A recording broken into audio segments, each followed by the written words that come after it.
Hey everybody, welcome back to the Jay Young Show. Man, I'm excited today. Got the infamous Danny Gould coming in for the house. Danny, welcome to the Jay Young Show.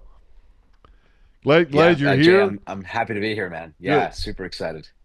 I was on his podcast last week and it worked Yeah. out extremely well. And Danny's an incredible guy. We're going to talk about Gould Capital and what they hmm do. One of the greatest things about this show is I'm going to give you interviews of people that you're just sitting there wondering, how does this happen? It's like one of these days I'm going to have some, and I've had some extremely successful businessmen or oil and gas people or people that have built up businesses and sold them. How they do that? It's like Cody Campbell, the guy from Texas Tech, $12 billion worth of transactions in the last, you know, um, 10 years, 12 billion, four deals, and it's like, how do you do that? And why didn't they call me to invest? And that's what I want to do is I want to find people like that for you. So, Danny Gould, thank you very much for coming on the show. Has built a career in discipline, strategic thinking, and creating high quality investment opportunities in a noisy marketplace because there's all kinds of deals out there. How do you pick them? We're going to go through that here in just a minute. So, looking forward to this. So, before we start, we want to talk about. I want to give you a quick little oil and gas um, demand and production remain strong. Right now, oil and gas is looking really good for the on the demand side. We're not going to see peak demand for oil or gas anytime soon, especially if we have a really cold winter. We use up a lot more natural gas for that, and because of AI and storage facilities, we're going to need a lot more natural gas, and we're also exporting a lot. So, just to get a little bit of oil and gas news in there and go to all our other channels to talk about oil and gas.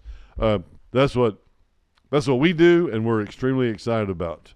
Um, but let's talk about Danny Gould, right? Is that am I saying it okay? You actually did a lot better than most people, man. Most people would just say Danny Gold, and I'm like, fine. I've stopped correcting people at Uh, this point, but you're right. It's Gould. It's all right, Gould. Gould. Yep. All right, good. Thank you very Yeah. much. And I know my West Texas accent. It's like I really can't get all that out of there. So, I'm No, not. But anyway, I love the Texas accent, man. I, good. I I love a good Southern drawl. Good. Thanks, man. Well, I've got it. I've definitely, unfortunately, fortunately, my wife liked it at first. I don't know if she cares for it anymore, but it's been 20 years. But anyway, hey, you were on a pre med track at Stanford, Yeah. but instead hmm of medicine, you decided, hey, you know what? There's a better way. I can make money. I can make money for clients. Tell me about your journey there. Just thinking about, okay, here you go, and you're in med school. You're thinking about this, and then you transition because there's going to be a lot of people out there. Like I said, this show is about that 16 to 24 year old, 12 to 24, thinking about transitions, and tell us about hmm your journey. Yeah. Well, Jay, first of all, really excited to be on here and really enjoyed our conversation last week.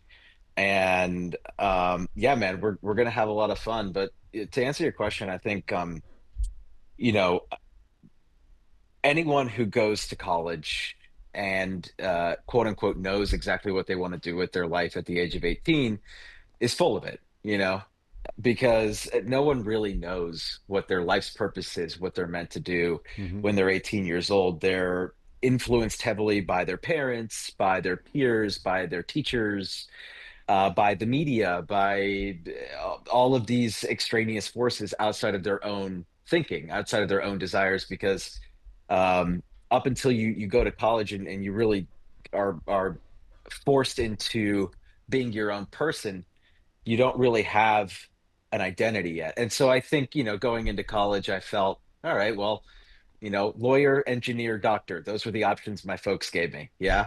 So I was like, okay, well, doctor sounds pretty good. And to be honest with you, I actually went and auditioned for a couple schools, their theater arts program, musical theater program. I did a lot of musical theater growing up in high school as well. And so I had different options for different schools, Mm-hmm. both in the pre-med track and musical theater. Obviously, my folks were very resistant to the idea of me going to school for the performing arts. Yeah, So yeah. Stanford it was, right? So I went to Stanford, chose the pre-med track, and I from there spent a couple of years interning at different hospitals, practitioners' offices, Wow.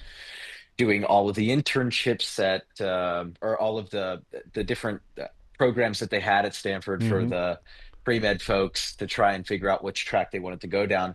And every time I tried something, I was like, oh, that doesn't really sound interesting. This doesn't work for me. I don't like Mm-hmm. this. I don't like that. And pretty soon I realized I'm like, I don't think I want to do medicine.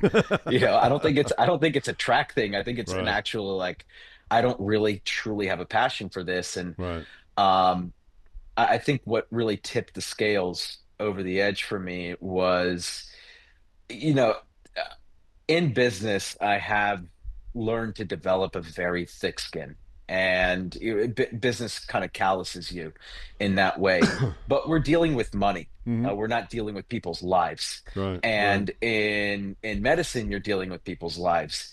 And I am inevitable. Like I am deep down, I'm a softie. And so like the thought of like seeing people die or having to deal with people who are dying was very was one of those it was actually one of the things that kept me away from going into medicine. It was like I just didn't think I could truthfully stomach that Yeah, on a consistent basis, right? Like yeah. we all deal with death as humans, but to have to deal with that on a consistent basis Oh, yeah, is every day. uh, yeah, would just didn't really sound appealing Yeah, to me. So yeah. I Split second I decisions. If you make the wrong decision, boom. I mean, it's like, oh, yeah, wow, wait a you're minute. responsible. Yeah, yeah. Yep, No, I you're can see that. I can responsible. see that. That Exactly. makes sense. That Yeah, makes man. sense. Yeah. Hmm. So Yeah. you're there and you're So interning 400 hours a day, a week or whatever, and you're sitting there going, yep. okay, hey, this isn't for me. So what was the next step? What'd you do then, or how did you pick entrepreneurship? It looks like you talked about, but instead of medicine, he found his calling in building high performance organizations and elite investment opportunities. How did that? How did you go from medicine or interning to take a class or something, or what was the turning point? Was there anything in particular? Was a turning point, and you said, "Oh, hey, I want to do this," and then you did it, and you go, "Oh, yeah, this is it." How'd that come about? Man, it's really hard to say because I could reflect back for days and weeks on Mm-hmm. what the turning point was or like what the actual Right. impetus was for me to kind of go down that path. And I don't think that there was like one clearly defined turning point. I will say that I was flailing for a couple of years while I was trying to figure it out. And since I didn't know what I wanted to do, I just finished up my biology degree at Stanford Mm-hmm. just to put a bow on that and get it done with. And make my parents feel like they didn't waste, $250,000 sending me to Stanford. Right. So Right. important. And then at Makes that sense. point, I was like, all right, yeah, no. They still remind me about that every day. Yeah, I understand. People don't forget. Was there a So mentor? they Was there a mentor that you had that was in the investment business, or did you go to work somewhere? I mean, No, so yeah, what happened was I first got my start in residential real estate sales. okay. So Oh, okay. when There you I go. yeah, when I graduated, I was looking for a job. I didn't know what I wanted to do. Mm-hmm. And I was walking my dog one day and I saw like a for sale sign in my neighborhood and it was a $2.5 million house. Right. And so my first thought was, how the hell, Jay, am I gonna ever afford a $2.5 billion house, right? Yeah. Like that was my first thought. Right. And Right. then my second thought was like, I wonder how much a realtor makes. Because Right. Yeah. I'm in this like mode of like trying to find a job, right?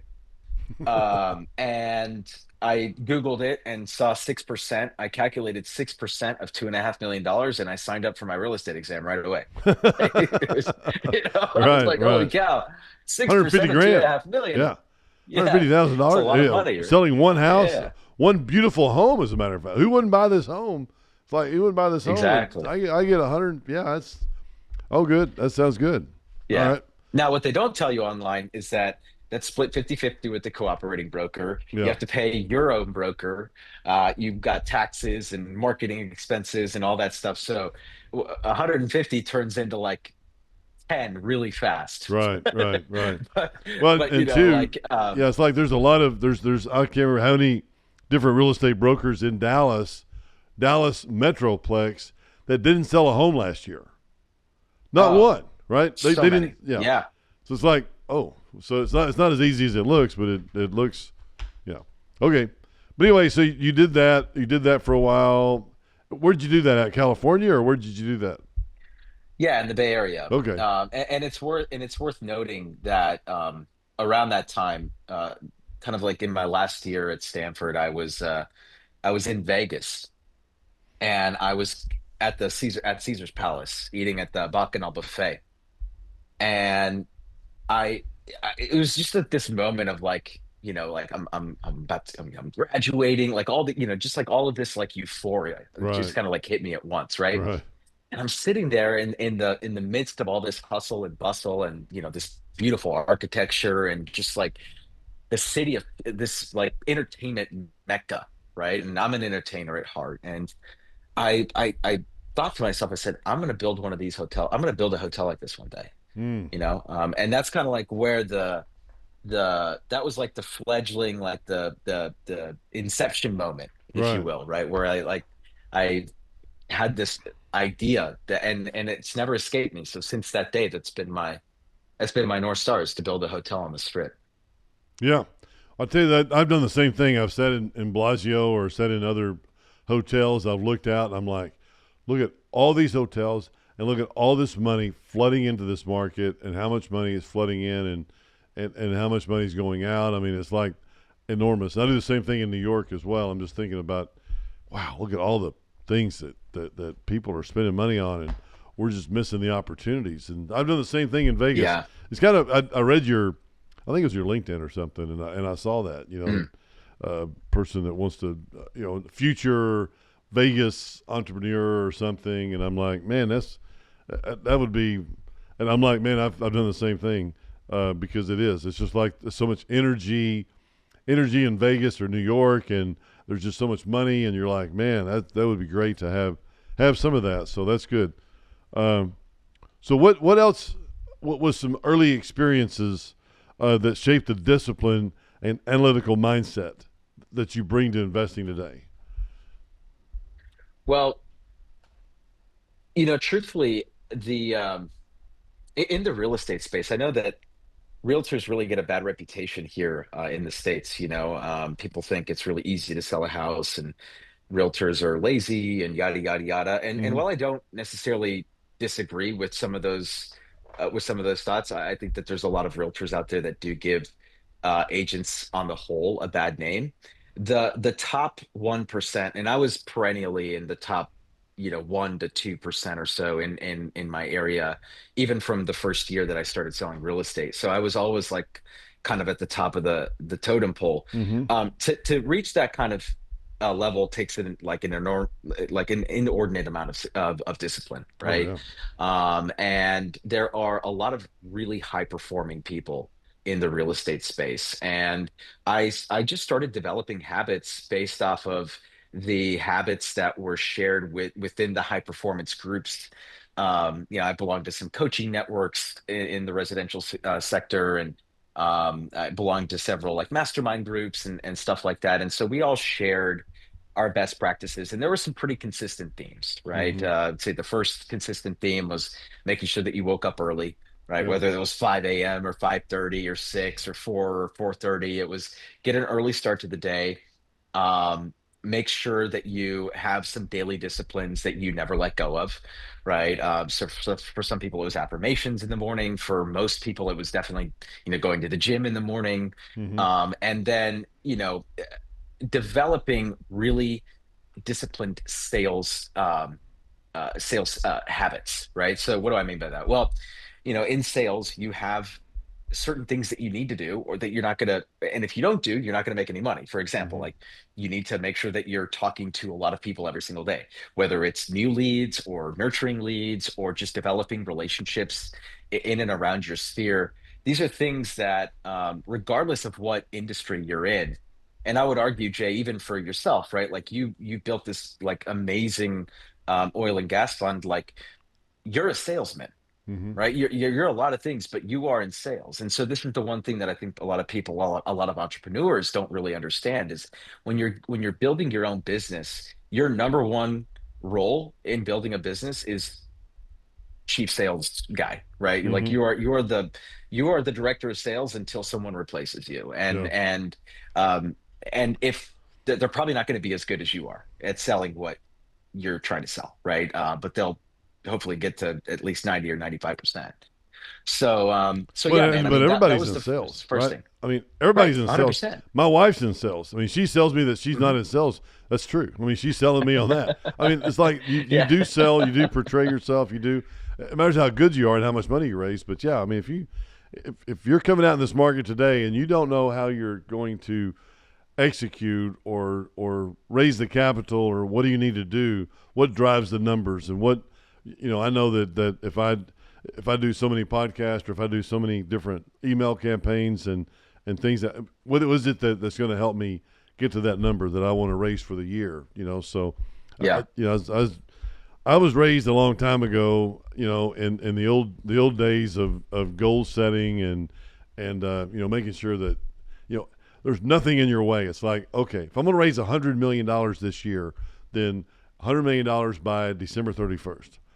Okay, so now what Hmm. do I have to do all the way from Yeah. reverse engineer it and say, okay, I'm going to do that by myself? No, no, no, no, no. I need 10 people. You know, I'll raise half Yeah. of it, but they'll raise the other half. What numbers do I need to do? How attractive does it need to be? What kind of track record do I have? Is that going to help me? And of course it will, in both of our instances. But yes, it's going to be good, and we'll have to go out to those people and say, yeah, hey, we're supplying a X income right now. We're doing this, we're doing that. But there's a lot of different steps that you have to do. But I love that. I mean, get up early, and what are the 5 things that you want to do before you go to work? Because if I go to Hmm. work, I forget everything I'm supposed to do before then. Because if I'm going to do 20 minutes of cardio, or I'm gonna hit 100 golf balls, or if I'm going to read the Bible, if I'm going to study, something else or whatever. If I go to the office, I'm normally, I would say it's a dead duck or something, but it's like I just can't do it. I can't. I'm not going to come to the office and go, okay, yeah, hey, y'all, wait a minute. I'm going to go read the Wall Street Journal, or the Dallas Morning News, or I'm going to go do my 100 push-ups, or 50 push-ups, or whatever the case may be. But yes, you're right. That's really good. What else? What else? What's the biggest thing that drives you, or what is it that is there one thing that you think about when you're talking about relentless, drive for excellence? What's the biggest thing right now that's where does that come from? It's hard for me to tell you, Jay, because I mean, so just to put a bow on the last part, right? So I didn't have I eventually grew my team. So it was more than just me. I had 35 agents working for me at one point. And so at some point I became more of a manager of people than a salesperson, right? Like I Mm-hmm. was selling houses, but like mostly managing people and helping them become the best salesperson that they could be. And it's crazy, Jay, the amount of people that came through my organization where, and this is a consistent theme amongst leaders, is they wanted success for their people more than they wanted it for themselves. Right. Right. And this is something that you see very, very often. People who at the beginning they'll come in and they'll be like, I'm gonna sell 1 million houses, or I'm gonna do this much in sales, and I'm gonna do all these things. And then 6 months later, they're out of the industry. Yeah. And it's because their actions didn't match their ambition. Right. Right. And and so, you know, I don't know where that comes from. I really can't tell you. Like maybe maybe I'm so psychologically damaged, right? That I must win at all costs Right. and screw everything else. That maybe, Yeah. right? Yeah. my folks did raise me in a way where I developed a lot of self-confidence at Mm-hmm. a young age. So they did a great job with that. And I don't know what they did to do that, to be honest with you. Mm-hmm. But I also know that they expected whatever I did, they expected more. Right. Right. So there was a little bit of like, whatever I do is never good enough, Right. right? Gotcha. Um, and so look, it worked, and I love them, right? I don't have any ill will against them, and I'm developed enough to realize that that's like a thing. And I don't know that that's really it, right? Right. But what I'm saying is that like there are things that these are things that might be a part of like that uh equation, so to speak. But Yeah. ultimately, having led so many people who had ambition, but this didn't necessarily, take the action. I do think that there are certain things that successful entrepreneurs have that people who are successful in business have that are hard. There's no like one size fits all blanket statement as to like this is why these people are successful. Mm-hmm. I think everyone finds their own motivation, but ultimately that motivation has to come from within. Extra or what's the word I'm looking for? Artificial motivation, Yeah. right? So Yeah. you're yeah, that will drive you for a season, right? But like Right. as soon as the whip stops getting cracked, that person stops working, Right. right? So the only people that really find that next gear are the people that find the gear within themselves. And I don't know where that gear comes from, bro. Yeah. If you Yeah. figure it out, you let me know. I will, but you know what? I love what you said a minute ago about, like me. I'll talk to our development guys and our sales guys, and I'll say, hey, man, you need to make sure that you're going out to see your clients, or you're presenting this in this way, and if you do it wrong, they may not invest, and you want them to invest. I mean, we put together an incredible product that we feel like they Hmm. can get a 20% cash flow and a 3-to-1 return in a few years. So we feel that way. I mean, it is exactly how we feel. Now we don't guarantee it, but that's how we feel. So when I tell the sales guys, hey, this is what you need to portray, and this is what our deal is. Do the best you can. Like Jordan Belfort. Jordan Belfort in Wolf of Yeah. Wall Street. I mean, he the best salesman ever, but his product was terrible. He had Was one absolute deal. shit. Yeah. Yeah, he had one deal I think that's still around. The shoe thing.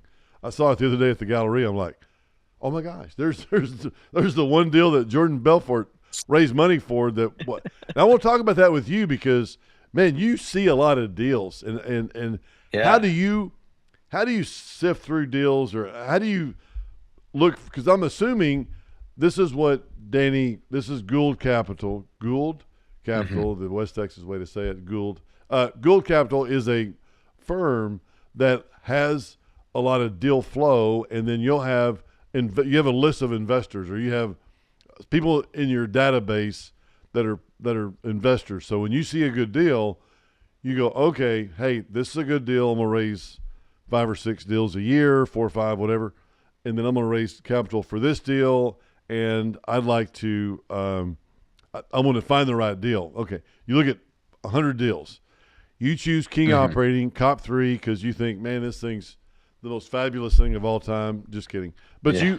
you pick a deal. What tells you that that's a good deal? What help me make sure that I have the best product available. What's the Danny Gould Yeah. advice?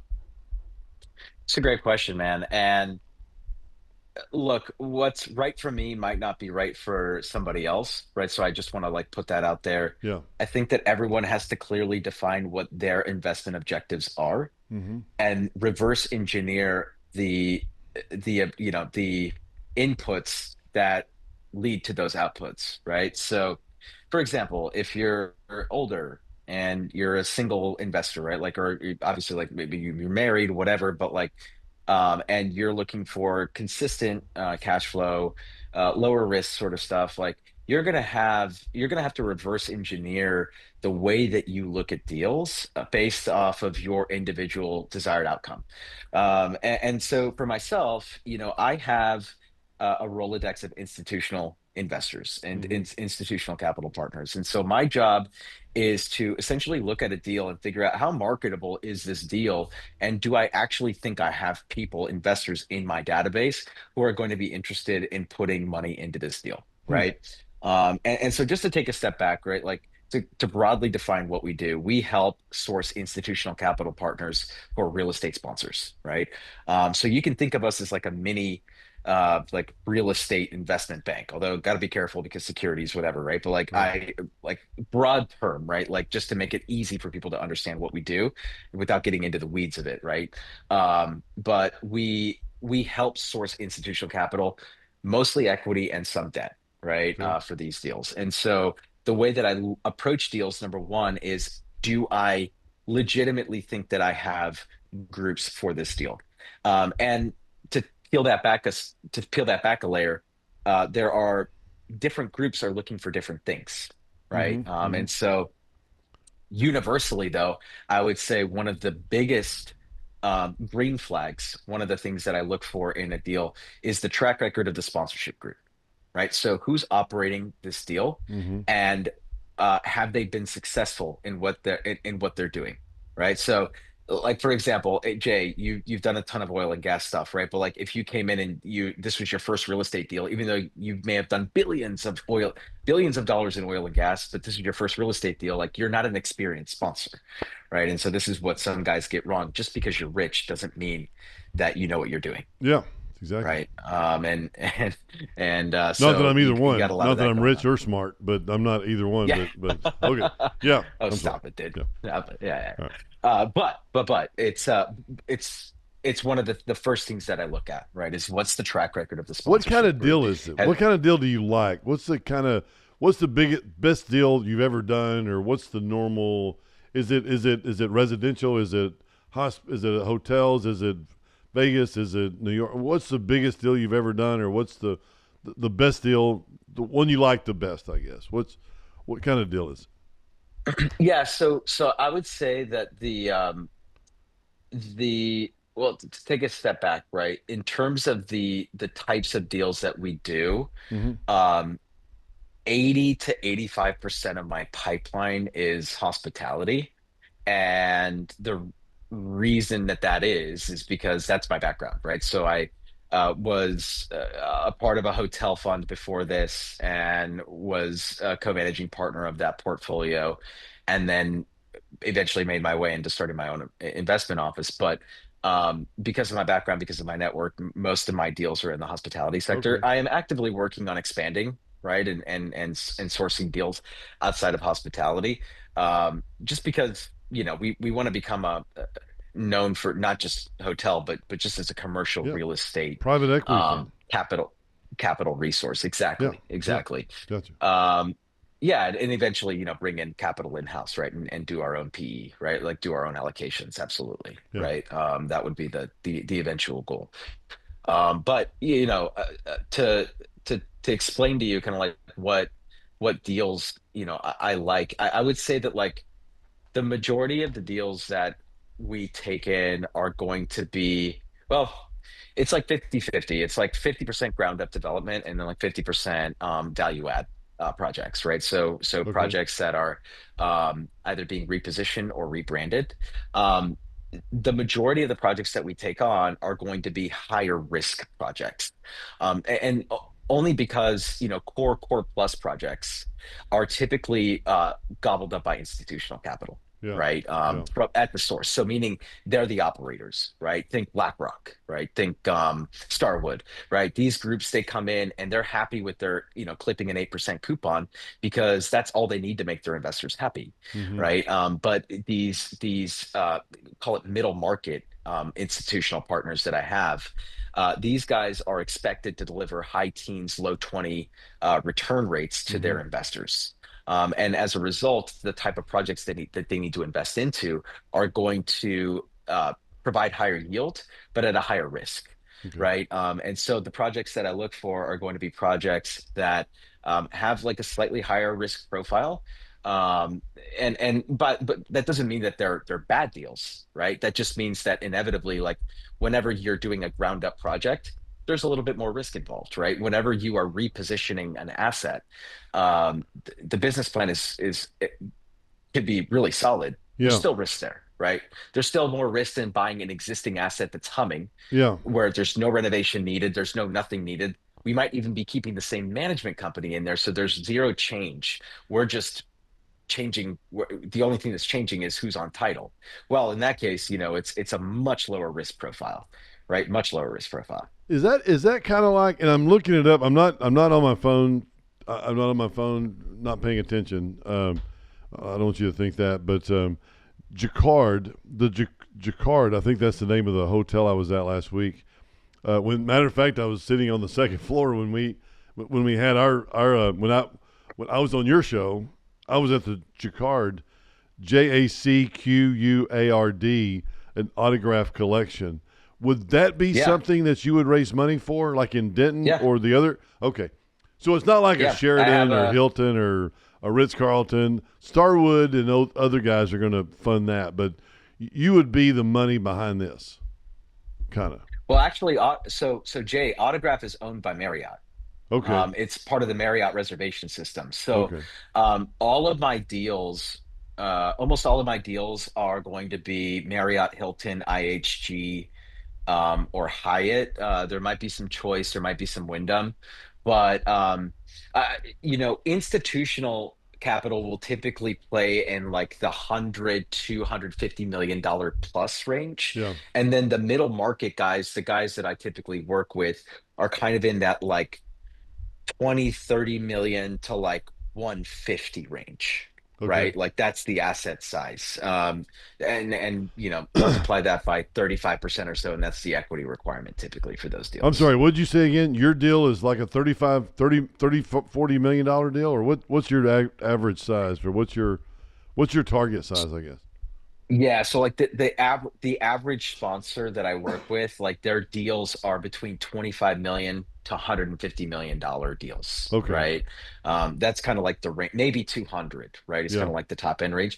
Once you go above 200, it's a completely different world, right? And it's just a different kind of product. But so it has really less to do with the flag, right? So you're talking about Hiltons and Sheratons and all that stuff, like. Um, we've done Hilton's, right? I've never done a Sheraton, but Sheraton's owned by Marriott, and I've done Marriott's, Yeah. right? So, Yeah. and there's an autograph collection that I'm working on right now in Atlanta. So these are all a part of the reservation systems now are so big. Oh, Marriott and can't Hilton are, imagine. are basically creating like a monopoly here, and IHG is kind of in the fold too. But Man, we spent a it's lot really of those money on two that. guys. Oh, we spent a lot of money on that room, but could you tell them the Jacquard that we like more than two towels? I mean, we gave us two towels Yeah. for we were there for 2 days. I mean, overnight, and we only had two towels. And I'm like, man, come on, give me one. They were incredible room.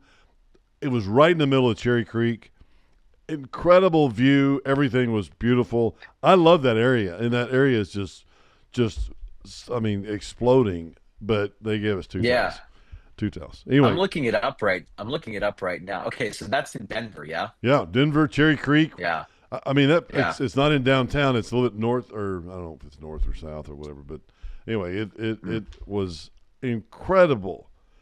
Except they gave us two Yeah. towels. So you would raise. So you would find you'd find a deal that was like 25 to 200 million bucks, and you go, okay, yeah, this deal's unbelievable, and we're going to raise a piece of. Do you know Chad Brew by chance? Have you ever heard of a guy named Chad Brew? I need to I don't think I introduce know you. Chad. Yeah, I need to introduce you. He's in my Yeah. Tiger 21 network, and which is a great Okay. network to be in. But he was in there, but I was actually walking around in Cherry Creek, and I go, oh my gosh, I've seen that deal. He was helping putting together some of the equity on that project, or the guy that the Troy McWhinney. I don't know if you ever heard of the McWhinneys out of Denver. Actually, Troy's out of No. Loveland. Incredible family, extremely wealthy, real estate. They do a tremendous amount of it, exactly what you do. This is what this thing's Mm. all about, relationships, right, man? Hey, I could, Hmm. I can show you some incredible guys like Chad or Troy, and I'll send these to you so you can kind of do some research on them, and I'll introduce you to them when you say, hey, yeah, I'm ready. I want to introduce myself to Troy. Troy was the guy that I was leaving the other day to go see him up north at the end of our podcast last Friday. Oh yeah. I was Yeah, yeah, going up yeah. north to see him, and Chad's just some guys that he does what you do, which is incredible. I mean that is great. I mean, you need some oil and gas in your portfolio, and I can help you get there. But in the meantime, you know, Yeah. but people like There's Chad, there's there's a lot of people. There's a lot of people in real estate, man, kind of siphoning off some of their returns into oil and gas. So I don't disagree with you. yeah, and that's why I like your platform as a private equity firm because you can do oil and gas. You do oil and gas raise at the end of the year or something, but then you could do some Hmm. hospitality or do some. You could do some, family. Was it family, not family, um, multifamily or whatever the case may be. So you got a lot of things in there. I tell you what, man, we're almost running out of time. But I wanted Yeah. we're going to do the five J Youngs in a second. The J, I forget what she calls this, the J's Weekly Five. But before we do that, uh, is there anything else you want to share about your story or anything else that who's the ideal investor out there for Gould? What else is? Tell me if wrap this thing up because we're going to the Weekly Five in a couple of more comments. But I want to make sure that I can help you or position you or people that listen to this go, okay, yeah, I'm the guy. I'm Danny's guy. What kind of guy is that? Yeah. So, from an investment side of things, we also run a small retail fund of funds, and so if you've got listeners listening who are interested in some real estate exposure, commercial real estate exposure, obviously, and they're looking for opportunities, but they don't really have the time to like go and scour the internet or meet a bunch of sponsors and try and figure out who the Mm-hmm. best ones are. We typically curate a few deals a year within our network, and open it up to our retail investors. And these are again, like we have so much deal flow that not every deal, most of the deals we're going to try and source institutional capital, but sometimes it makes more sense for us to just run it as a small fund and then invest into the deal collectively. Right. And so if they're interested in learning more about that, they can reach out to me, Danny at gouldcapitalinc.com. That's Danny at Gould Capital Capitalinc.com. Go to your Yeah, website. I guess you happy have a to. website, right? Gouldcapitalinc.com is Yeah. my website. You guys Yeah. can check it out, and if you click the pop-up form submission thing in there, you'll get inside of our CRM, and one of my team members will reach out to you. It's either me or someone else, but someone will reach out. Good. Good. Yeah. All right, that's Yeah. great, man. That's. I mean, I want to make sure that, and I'm making sure I put something together so we can make sure we stay in touch, and I can help you with some of your relationships because I do feel like that there are some really great people that have great deal flow, and I know that some guys. I mean, man, you don't want to deal with them. You don't. It's like there's some guys out there. I don't want to. I don't want you to do a deal and go, okay, I'm one and done with this guy. I'm never going to do a deal with him again. I don't want you to go through that. And I know there's some people out there that you just can't.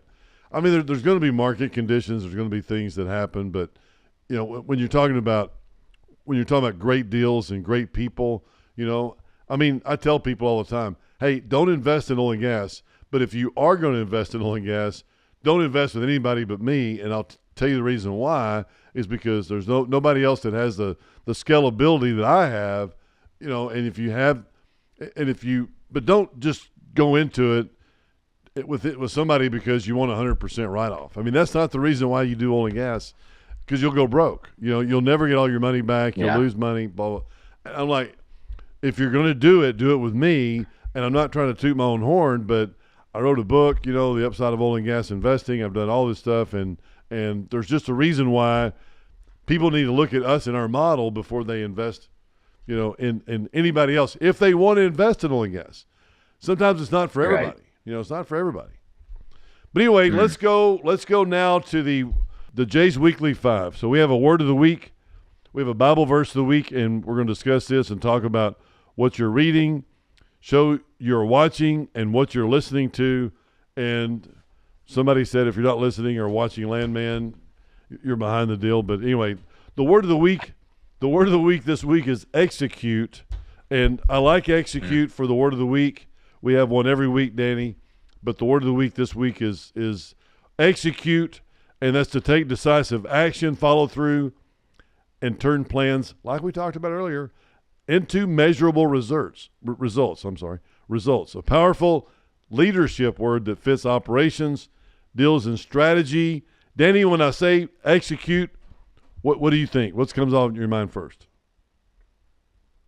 I think about myself feeling sorry for myself at night, and even though I'm tired and I don't want to do anything, I just ate dinner.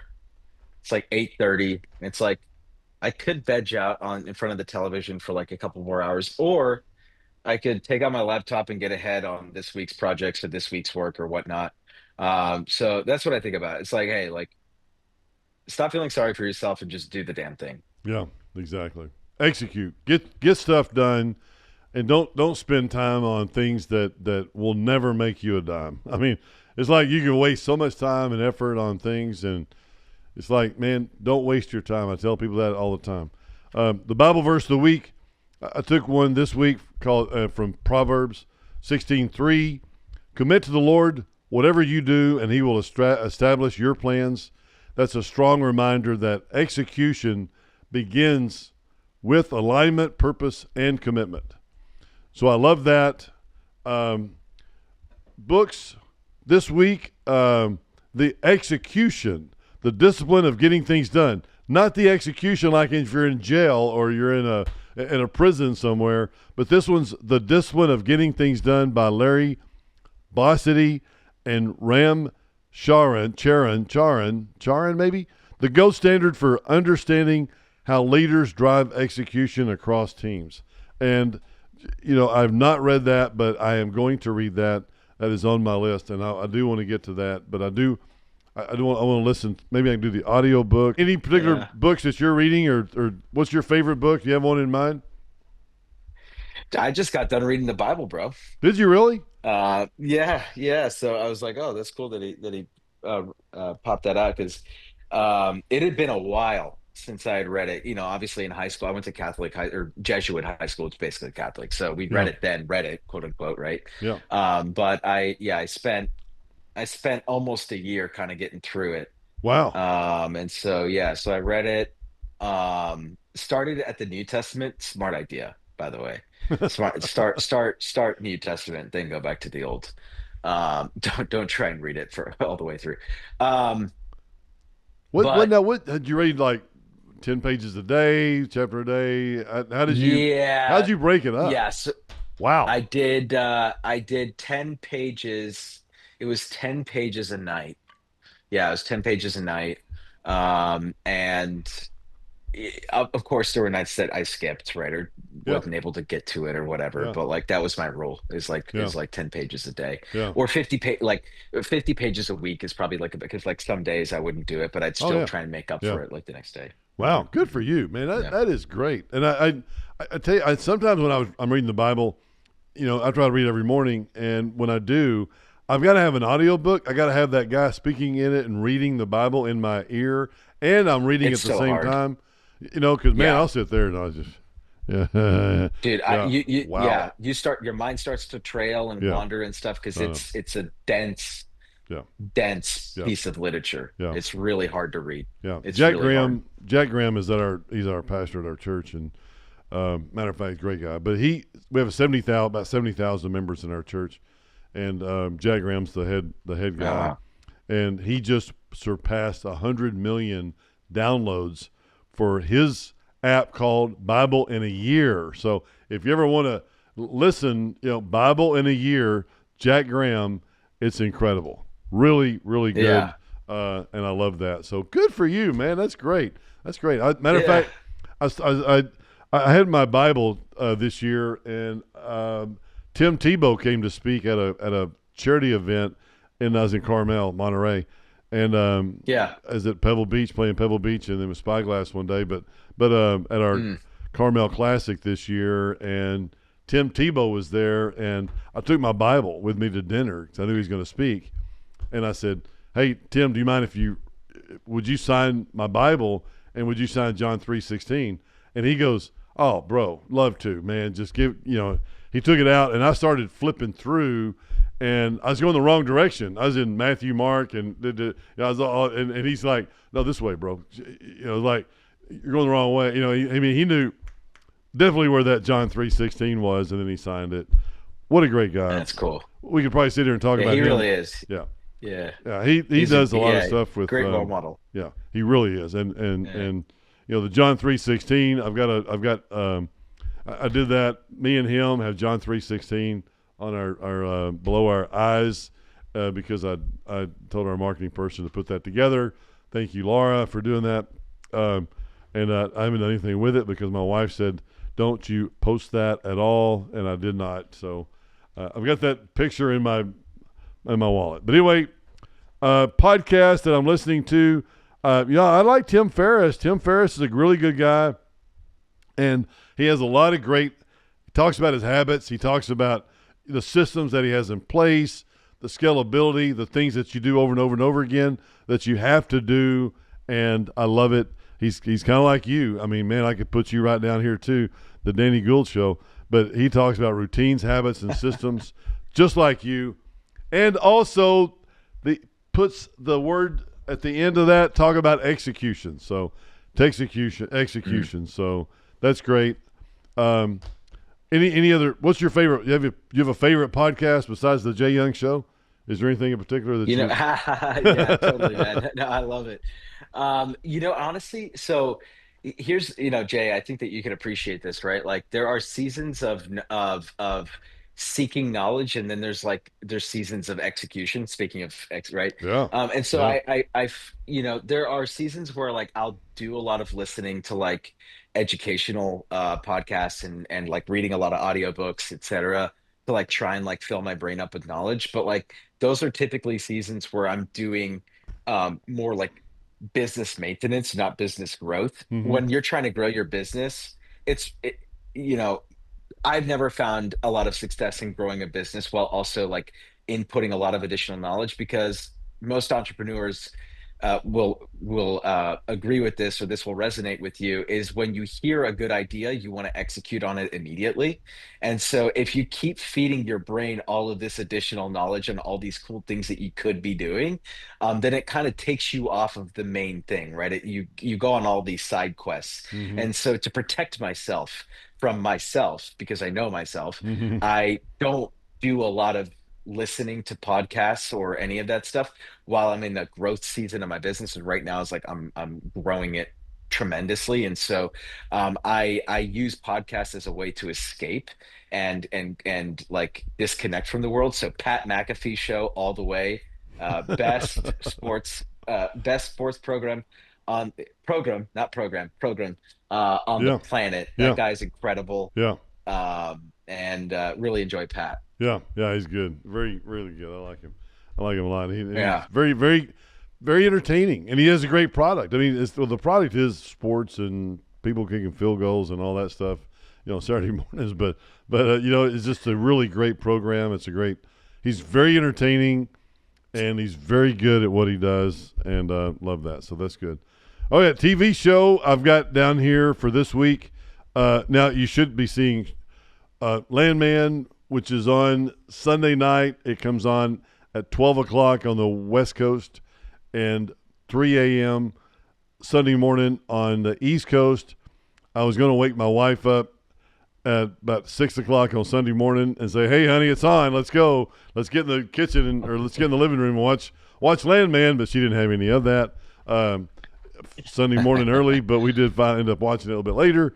But I love the show, Landman. I think it's really good. Catch my true and false questions that I have and also, too, if somebody has an idea or somebody has a question about, hey, is that really true about that, whatever, ask me. I'll be glad to tell you. So, fourth generations in oil and gas, I know it. I know it. And if I don't, I got a staff here that knows it as well with one of our engineers or geologists or landmen that we have. Yes, we do have landmen here at the office. But I'm going to talk about is Shark Tank. I really love Shark Tank, and for the reasons because growing up, even though I have a business background, it really takes a lot to think about the plus and minus. I mean, it's like, how much money do you make? How much money are you spending? And I wish they'd have taught that earlier on in school or in my household or something. It's like, how do you generate income? How do you the more you do this, the more income you generate? But in Shark Tank, they really break it down. I mean, it's like, Mark Cuban or the other guys or whatever. It's like, okay, what are your sales for the last year, 2 years? How much does it cost you to make it? How much do you sell it for? I mean, it's like they got those three, 4 questions down. But it is very, it's right? Is your product selling now? How much are you having sales? And if so, how much are you selling it for, or what have you sold it for, and how much did it cost you to make it? And is there any way to charge more and spend less making that product? Yeah. Blah blah. But I love that. I mean, have you watched Shark Tank, and if so, what'd you think about it? It's funny. I recently started seeing some more Shark Tank reruns on TV. It's just like Yeah. I don't know why my television just chooses to tune into that channel right now, but um, it's it's so interesting watching that show now versus like when I used to back in like my early 20s, right? Like when I was just getting started. Because I think to really appreciate a lot of the things that they talk about, like the more you know, the more business acumen you develop, the more interesting that show becomes. So Yeah. yeah, I think Yeah. it's a great gateway drug to understanding uh basic business principles, etc. So I think it's a great show, man. It's interesting. I think there's probably a lot of hyperbole on there and a lot of showmanship, Yeah. etc. But Oh once yeah. you strip that all away, I think that there's still some valuable lessons there that can be kind of extrapolated by the audience. Oh yeah. One of my good friends in college, which is 100 years ago. I mean, he got funded by Mark Cuban on one of his ideas that he Oh wow. had. So and he said Mark Cuban. He never really doesn't really talk to Mark Cuban or hadn't talked to Mark Cuban that many times. But it's great because you think about it, and I don't know if I really would have thought about this for a second if I'd have thought, okay, let's break this thing down before I start my own business and go out on my own. Having a family. I have a family, and now I'm going to start my own business, and I'm going to spend how much, and how much am I going to make, and how much is going to, it's like, I don't know if I really would have done it if I would have thought about it too much, but because there is a good time to go into business, and when your overhead's really low, don't go in when you got 3 kids, 3 kids and private schools and all this kind of stuff, and think, okay, yeah, I'm going to go in business by myself and make $1 million a year or something. It's kind of hard to do. It may take you a few years to get there, but it is different. But no, I Yeah. like that. I like that. That's really good. Really good. Well, Danny, I tell you what, man, I have really enjoyed having you on the show, man. This has been absolutely fantastic. I love it, and thanks for coming to the show. Appreciate you. Yeah, Jay. No, this is awesome, man, and wish you the best of luck here. I know that you don't need it. You've got lots of great things going on with your company. So Well, yeah, I man, appreciate excited that. to see you keep growing. Man, I tell you what, I mean, the older I get, the more you learn and the more you want to make sure that you're doing the right thing for the client. Because if you take care of those clients, man, they're going to take care of you and you'll Mhm. feel better about it. You'll feel better about yourself. And I didn't really understand that for the longest time in business because I got off on another tangent in another direction, if you will. But since learning this and going, okay, this is what I got to do, and it's like you taking care of your clients. I mean, they'll definitely take care of you, and it's great. So, but thank you very much, Danny, for being on the show. If you need some hospitality, or you want to learn more about Danny Gould, go on that gouldcapital.com and learn more and sign up with him because if he has the next opportunity that he has may be the right fit for you, and you want to make sure that you're on it and you're generating you're looking at good deals and finding good deals because I believe Danny's got a great network and a great series of deals he's looking at. So thank you, Danny, for that. Go to Danny or go Gould Capital not Gold Gould Gould Capital Capital Gould Capital Inc. Inc. GouldCapitalInc.com. Yes. GouldCapitalInc.com and get on the mailing list and find out what he'll ask you what you want to look at, when, where, what, why, when, how much money you got, how much money do you don't have, and whatever the case may be. But thank you very much, Danny. Appreciate that. If you don't know anything about oil and gas and the oil and gas opportunities that we have, yes, it is end of the year. It is we write off 85% the first year of your check that you write. So we are extremely busy with our investors right now, making sure that they have a home for that, because a lot of guys in our arena do not like paying taxes. They don't like paying taxes. So this is a great way Who to does? defer. So yeah, absolutely. 100%. Everybody have a great week, and we'll see you back here next week. Thank you.